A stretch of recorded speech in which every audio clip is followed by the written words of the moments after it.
Hey YouTube, it's now Olympus Reptiles, and believe it or not, this is take 2 because I'm a dipshit, forgot to turn my mic on. Happens! I'd like to say we're professionals, we don't make mistakes here, but let's be honest, we're really not. We're still just 2 dudes in the basement. That actually sounds like a really bad horror movie. 2 dudes in the basement sounds like the horror version of Brokeback Mountain. I'm going to stop saying that now. But how about we're just 2 people in a basement? But I'm really excited about today's pairing. This is one that from the moment we made the bracket I looked at, and I was like, man, this is going to be rough.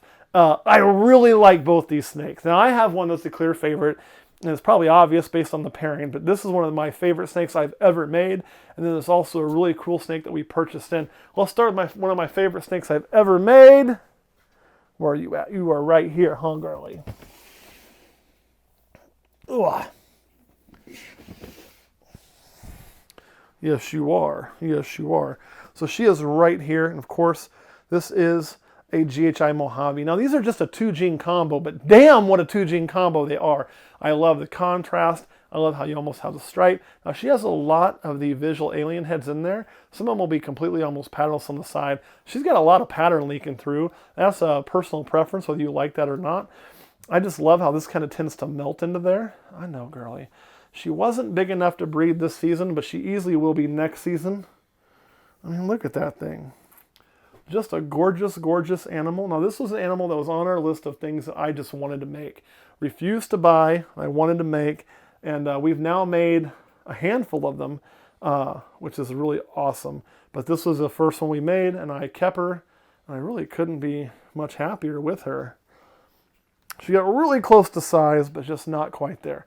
So she's my 3 seed, and if you breed her, you're going to pass on GHI Mojave and GHI Mojave. You can pass on everything. You can also pass on nothing.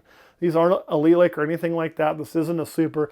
This is a snake I purely chose because, well, she's beautiful. Like, you can't beat this combo. Who doesn't want this in their collection? You know, there's a handful of ball pythons that are simple combos. You don't have to get into these 4 and 5 and 7 and 12 genes and where people don't remember what crap's in there. There's a lot of maybes. You don't have to get there to make a breathtakingly beautiful snake.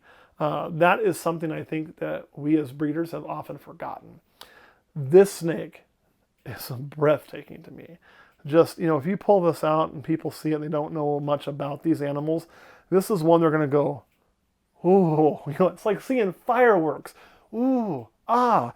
And that's kind of what you're looking for with this animal. And people can say, oh, that's vain. And yeah, to some extent, maybe it is a little, but let's be honest. If you're wanting to show a snake off to somebody and you want them to understand that, hey, these things aren't evil, they're not gross, something that's really beautiful, that's eye-catching, that's like something that they've never seen before, is more apt to get them to want to touch it, to want to put it in their hands. And from that first feel, they're going to realize it's not slimy, it's not disgusting, it's curious. I mean, this is a really sweet animal, as you can see. You're more likely to change that person and change that person's view on 1, snakes, 2, people who keep snakes, and 3, just the whole outlook on what a ball python is. Because, you know, ball pythons in the reptile world, we all know what they are. But when you talk to people outside the reptile world, they hear the second word, python. And it's going to eat my dog or it's going to eat my kid. And then you say, hey, this is an adult. What you doing, huh? And they're like, that's it? And they're like, oh, those things are so pretty. And it moves on from there. So this is one of those snakes that can make just an awesome type of ambassador animal. Just beautiful. If you don't have one in your collection, well, it's kind of just a beginning then. This is a keystone to any collection, I think. Just showing what a 2-gene combo can do. Let me put her back, though, as much as I hate to. I could hold this snake like all day. Come on. She's literally one I like to just take out and let run around with me. But she's got some stiff competition. You know, the way it worked out, she got a tough draw for a 6 seed. This is probably one of the tougher 6 seeds on the board. This is a snake we purchased in. We purchased it in as a Killerbee het clown. Now, I'm not 100% sure on what all's in there since I didn't produce her, but she's definitely got more than Bumblebee going on, although she does look different than our personal in-house produced Killerbee. She's not nearly as faded in the black, but it very well could be Killerbee het clown. It could also be like maybe Firebee het clown, but I think it probably is Killerbee. The older it's gotten, the more of these I've seen. I do think it was properly identified. And she's been bred this year to our boy Trouser. So we are hoping to produce some clowns with her. Now, she is just, I don't know, she's a really pretty snake. She's a Killerbee, and everybody's seen a Killerbee. I do think it's a very striking combo on its own. It's a super pastel spider, but she's also 100% het clown. So she's actually got more genetic power in her than the GHI Mojave I shared. She's also already at breed size. Now, she's never laid eggs. This is her first year being paired, and she's been paired a handful of times, mostly to her boy, well, only to her boy, Trouser, who you guys saw probably in the previous video. She is an awesome snake, though, and I cannot wait for her to produce. So that is her. However, I'm not as emotionally attached to this snake. She's awesome. She's pretty. She's cool. But this was not some goal I had to own. I know I never started in this hobby and said, oh, I did say, man, I really want to get a Killerbee. And that was one of the first snakes I made, you know. But I wasn't like, oh, man, I really want a Killerbee het clown. She was bought as an end to a means. She was bought as part of projects. She was bought planning for the long term. I still like her, but I don't have the same emotional attachment I do to that GHI Mojave. That GHI Mojave, to me, when I first saw them, was a goal to make. So that was the result of something I really wanted to make, like my Zebra Bee, like my Pastel Xanthics, although not quite on the same level as my Zebra Bee. I would say she's on the same level as my Pastel Xanthics for me to make.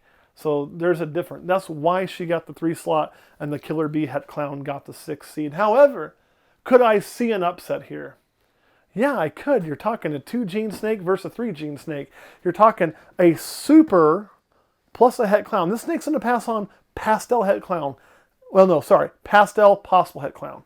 So you're going to get a guaranteed genetic pass on with pastel. Here, you might get 1 gene. You might get 2 genes. You might get none. Here, you might get 2, or you might get 3. If it's bred to a visual clown, you know, you'll know if that third one's in there. So there's a little bit more pop in that, genetically speaking. So I could see the upset here.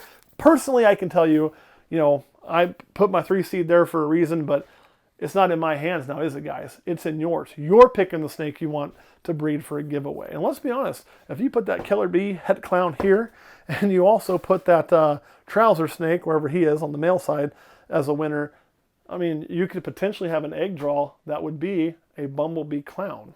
That's pretty freaking awesome. You know, if you put the GHI Mojave over here on the males, and on the male you pick something like, I don't know, Zebra Bee, you could start getting some Xanthic het stuff there. You could also put the Suma and get a mahogany GHI Mojave, possibly. It depends on how lucky your egg is.